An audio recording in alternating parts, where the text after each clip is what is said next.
Bonjour à toutes et tous et bienvenue dans Au Cinéma, l'émission de création fictionnelle qui ne se regarde pas en plein écran mais en mode cinéma. Et oui, je parle bien de ce petit bouton en bas à droite de votre écran. Et laissez-moi vous poser une simple question. Jusqu'où peut aller une adaptation dans la trahison de l'œuvre originale? Et attention, parce que dans ma bouche, la trahison, c'est pas forcément quelque chose de négatif. Ça c'est parce que je suis rôliste de base, et comme dit Thomas Munier, chaque session de JDR est une trahison. Donc à partir de là, oui, la trahison dans l'art et la création, ça peut aller. Mais qu'attend-on d'une adaptation? Qu'elle raconte exactement la même histoire, au dialogue près? Qu'elle reproduit l'ambiance, le mood de l'œuvre originale? Ou simplement qu'elle actualise aux médias les thématiques de l'œuvre? Et si vous pensez que la réponse est aussi simple que de répondre oui à l'une de ces questions, sachez que je peux vous sortir sans aucun effort un exemple absolument parfait, ainsi qu'un contre-exemple considéré comme étant une adaptation réussie pour chacune de ces questions.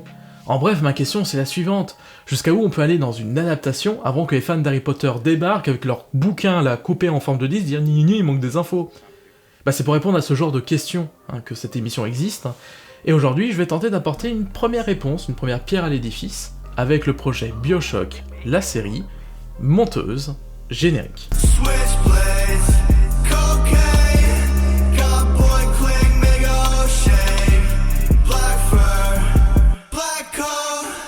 Très bien, pour les deux du fond qui dormaient pendant l'explosion de la 7ème génération... Ah mais moi je reproche pas, je me suis endormi pendant la 8ème génération, j'ai à peine de penser à acheter une PS4. Non, je l'ai pas fait du coup. BioShock est une série de 3 jeux, encore, sortis respectivement en 2008, 2010 et 2013. Concrètement, BioShock est une série de FPS au mood steampunk qui se déroule dans notre monde, mais toujours dans des villes fantaisistes, telles qu'une cité méritocratique sous l'océan, ou la même chose, mais dans le ciel. Ouais, là l'écran est tête, non. Non, je le rallumerai pas, Non, je ne parlerai pas de BioShock Infinite. Pourquoi? Parce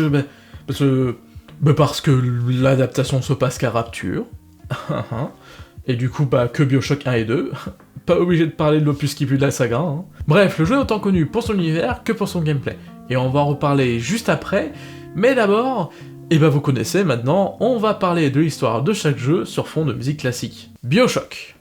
BioShock raconte l'histoire de Jack, un naufragé qui tombe sur un phare au milieu de l'océan. Pas de chance. Dans ce phare se trouve une biosphère, qui une fois activée se rend à Rapture, la cité d'Andrew Ryan. La chance! Après une promotion de Rapture qui nous vante une cité méritocratique où chacun peut vivre dans la liberté la plus totale, liberté individuelle, pas collective. Jack arrive à Rapture où c'est le chaos le plus total. La majorité des gens sont devenus des chromosomes, c'est-à-dire des hommes drogués à la dent, une substance qui permet de modifier l'ADN. Pas de chance. Jack tombe sur Atlas qui propose de s'aider mutuellement. Chance! Tout le reste du jeu va être un FPS dans lequel on va tenter d'aider Atlas de survivre au piège d'Andrew Ryan qui pense qu'on est un méchant espion. Méchant! Et surtout sauver des petites sœurs, des petits enfants qui ont subi visiblement bien des expériences et qui sont capables de récolter de l'Adam. Ok, alors la dernière fois qu'on a vu des expériences sur une petite fille, ça a très mal tourné. Je dis ça, je dis rien. Ah oui, j'ai dit sauver, mais en fait, on peut totalement les sacrifier pour récupérer plus d'Adam, ce qui permet d'avoir plus de pouvoir, tout ça, mais entre nous, seules les personnes vraiment mauvaises font ce choix. Je vous juge tellement. Après moult péripéties, notamment un chapitre génial avec un artiste, on arrive enfin face à Andrew Ryan, et on le tue dans une cinématique. Mais vas-y, gâche-moi pas la joie de battre le... Oh mon dieu. C'était pas lui le boss final. Et oui, car au même moment, votre mission étant accomplie, Atlas se révèle être en réalité Fontaine. Un monsieur souvent cité dans les journaux audio et qui semblait être en rivalité avec Ryan. Pas de chance. Et en réalité, Jack est né à Rapture et est programmé pour obéir à tout ordre quand celui-ci est donné avec la formule « s'il vous plaît ». Vraiment pas de chance. Bref, on décide d'aller péter la gueule à Fontaine grâce à l'aide du docteur qui s'occupe des petites filles sauvées. Et on y arrive, bravo Jack! Et en réalité, BioShock est un chef-d'œuvre du jeu vidéo. Vraiment, même si vous venez d'avoir la fin qui est spoil, etc., jouez-y. Jouez-y parce que c'est un bijou en termes de game design, en termes de gameplay. Il faut vraiment y jouer. Bien, on passe à la suite. BioShock 2. BioShock 2 raconte l'histoire de Delta, un protecteur. Ok, déjà la meilleure idée du monde, bravo, 20 sur 20, meilleure suite de l'histoire du jeu vidéo. Ce dernier a été séparé de sa petite sœur, Eleonore. Oh mon dieu, elles ont des prénoms. Quelques 10 ans après cette séparation, parce qu'il a été laissé pour mort, tout ça, Delta est réveillé et décide de tout faire pour retrouver et sauver Eleonore. Il va rapidement apprendre l'existence de la grande sœur, une petite sœur devenue violente une fois à l'adolescente. Et... après ça, c'est la dégringolade? Ok. Comprenez-moi, j'adore BioShock 2. Mais quand je dis j'adore BioShock 2, ça veut dire que dans mes souvenirs, avant de refaire le jeu là pour l'émission, je le préférais au premier. Sauf que ouais, quand t'enchaînes les deux opus, tu sens beaucoup plus les faiblesses du second. Et notamment le fait que malgré toutes les bonnes idées qu'il y a dans le jeu, les niveaux sont beaucoup trop répétitifs dans leur structure. Il y a souvent 3 petites sœurs qui prennent encore plus de temps à s'occuper avec la récolte d'Adam, 2 cadavres toujours, et après la grande sœur arrive, on la tue, et on peut enfin finir le niveau tranquillement. Et malheureusement, il y a un côté trop répétitif qui rend le jeu un peu long et lassant. Et à vrai dire, je vous ai déjà raconté l'histoire du jeu. Alors oui, évidemment, il y a beaucoup plus dans les détails, mais la grosse histoire, c'est ça, c'est on veut sauver Eleanor, on la retrouve, et selon les choix qu'on a fait dans la partie, c'est-à-dire si on a sauvé ou pas des PNJ et des petites sœurs, on a l'une des 6 fins du jeu. Donc on peut couper la musique. Ouais, je suis très heureuse d'avoir tourné 6 heures de rush, pour si peu d'utilisation au final. Bien, alors comment on adapte tout ça ? Je vous l'ai un peu teasé, mais j'ai bien envie de faire une série. Mais pourquoi ça ? Parce que je pense que si BioShock a autant plu, c'est en plus d'être un jeu qui a un message incroyable et qu'il passe vraiment par un média vidéoludique, on en parle après, promis. C'est aussi un univers très riche. Le jeu te permet d'aller dans l'autre sens que celle de la flèche, pour fouiller quelques salles, trouver des munitions et surtout des audios qui donnent énormément de vie à Rapture, ainsi qu'à ceux qui la peuplent. Tout le monde connaît Rapture. Alors qu'on l'a vu tous qu'une fois détruite, et pourtant on s'imagine très bien comment fonctionnait la ville, dans son architecture, dans ses relations sociales. Bref, BioShock c'est un univers tout autant qu'un jeu, et on se retrouve non pas comme dans Fear où on cherche à adapter une histoire qui nous plaît, mais on se trouve à adapter un univers entier. Et oui, la série elle est parfaite pour ça. Imaginez un film d'une dizaine d'heures qui permet d'adopter tous les angles de point de vue d'habitants de Rapture. Ce serait bien, hein. C'est même pas le projet. Non, c'est pas ça le projet. Moi, je veux faire une série d'anthologie. Une série où chaque saison raconte une histoire différente. Pourquoi une série au format anthologique, vous me dites ? Parce que putain, BioShock est une série de jeux riches dans les thématiques qu'elle aborde. Et c'est normal, hein. Rien que les 2 premiers jeux durent à eux deux une vingtaine d'heures. Oui, ça y est, on en parle, c'est maintenant, tout de suite. Parce que adapter BioShock, c'est pas que adapter un univers. C'est adapter un jeu qui va parler d'énormément de thématiques. Dans son univers, mais aussi dans son gameplay. L'intrigue se déroule à Rapture, une cité où la liberté individuelle était supérieure à tout, et ça, la question que ça pose, c'est à quel point nous sommes libres ou pas, de l'influence de la société sur qui on est, comment on est, et tout ça, ça se retrouve dans le gameplay. Dans un jeu où on suit une jolie flèche qui nous indique où aller, où on obéit au PNJ, comme dans n'importe quel jeu. Et au final, comme dans chaque jeu où on pense être libre, on ne l'est que par illusion, mais on fait exactement ce qui est prévu, sauf dans les jeux de David Cage.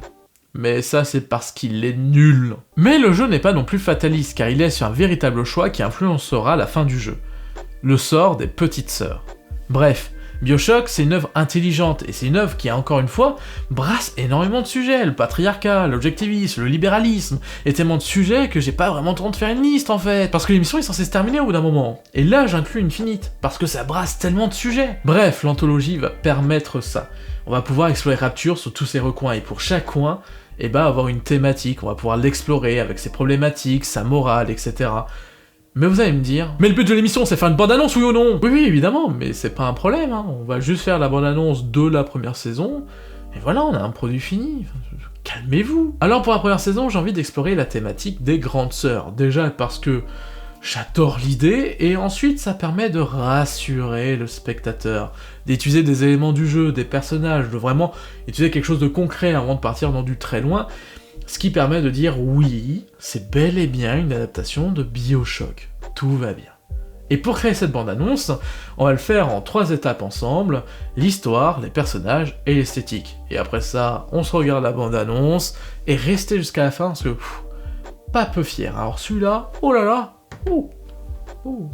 être une youtubeuse vendue, check.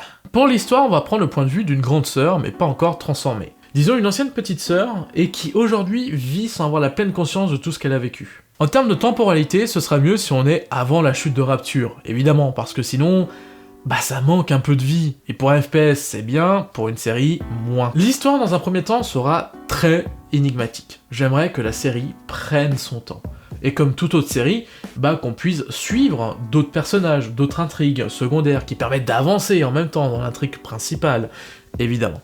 Voilà ce que j'imagine, des histoires de petites filles modifiées génétiquement, les petites sœurs, et de secrets, de lourds secrets. Et notre adolescente, notre ancienne petite sœur, à chaque fois qu'elle fouillera dans les secrets, qu'elle en découvrira un, eh bah ça sera un pas de plus dans le monde merveilleux de la manipulation. Et on reprend comme ça une petite thématique du jeu qui est la manipulation, parce que ça apparaît quand même dans quasi tous les jeux. Pour les personnages et donc les acteurs, vous allez voir c'est très court parce que j'ai déjà mon casting principal, c'est-à-dire notre ancienne petite sœur, Anna Taylor-Joy qui s'est fait connaître notamment dans The Witch de Robert Eggers, mais connue surtout pour jouer dans Split et Glass de Shyamalan. Je dois avouer que le casting est surtout une actrice que j'apprécie énormément, et que son rôle dans The New Mutant me prouve qu'elle peut camper une parfaite adolescente troublée. J'ai pas vu The New Mutant, hein, donc bah si vous l'aimez pas, bah le dites pas en commentaire s'il vous plaît, spoilez pas, soyez sympa un peu là. Pour le Dr Lang, la docteure un peu rivale de Ryan, j'ai un casting parfait.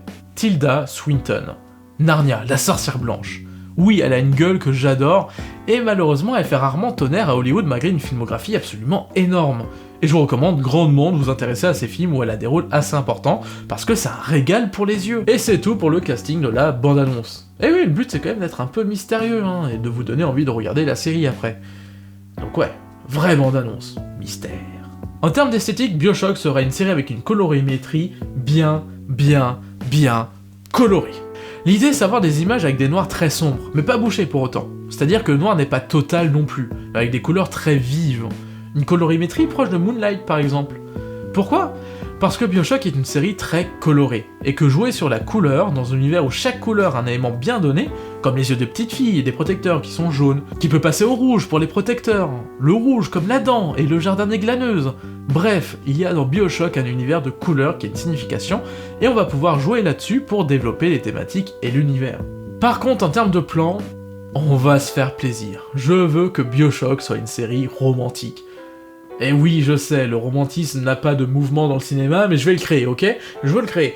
Parce que j'adore le romantisme, putain, j'adore les émotions. Je veux une série qui vraiment représente les émotions. Et pas seulement par l'acteur, hein. On va se faire plaisir, gros plans, avec petit, grand angle, des travelling. Bref, la caméra doit toujours travailler. Jamais rester simplement fixe, elle doit toujours exprimer une émotion. C'est pas le mouvement qui la motive, c'est l'émotion. Et ça pour moi c'est une esthétique forte qui permet d'exprimer par la caméra de nombreuses idées. Tout comme BioShock s'exprime par son gameplay sur son support de base. Et ça pour moi, bah c'est quelque chose d'important.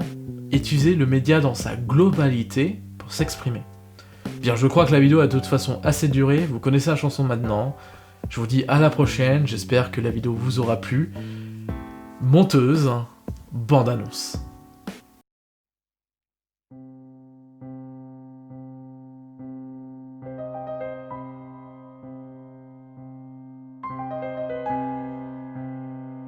Rapture. J'ai choisi Rapture. C'est une cage. Une cage dont tu seras prisonnière pour toujours. Vous n'êtes pas seul. Qui êtes-vous? Je suis la mère de tout Rapture. Je suis le docteur Sophia Lang. C'est des conneries. Vous n'êtes pas médecin. J'ai connu des gens dans votre genre. Des hommes qui emprisonnent les enfants dans des cages.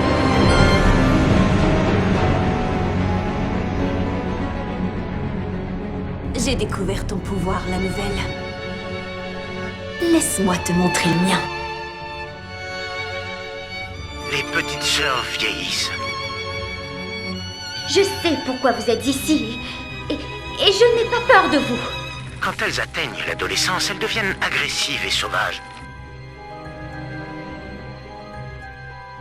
Allons lui faire la peau. Rapture. J'ai choisi Rapture.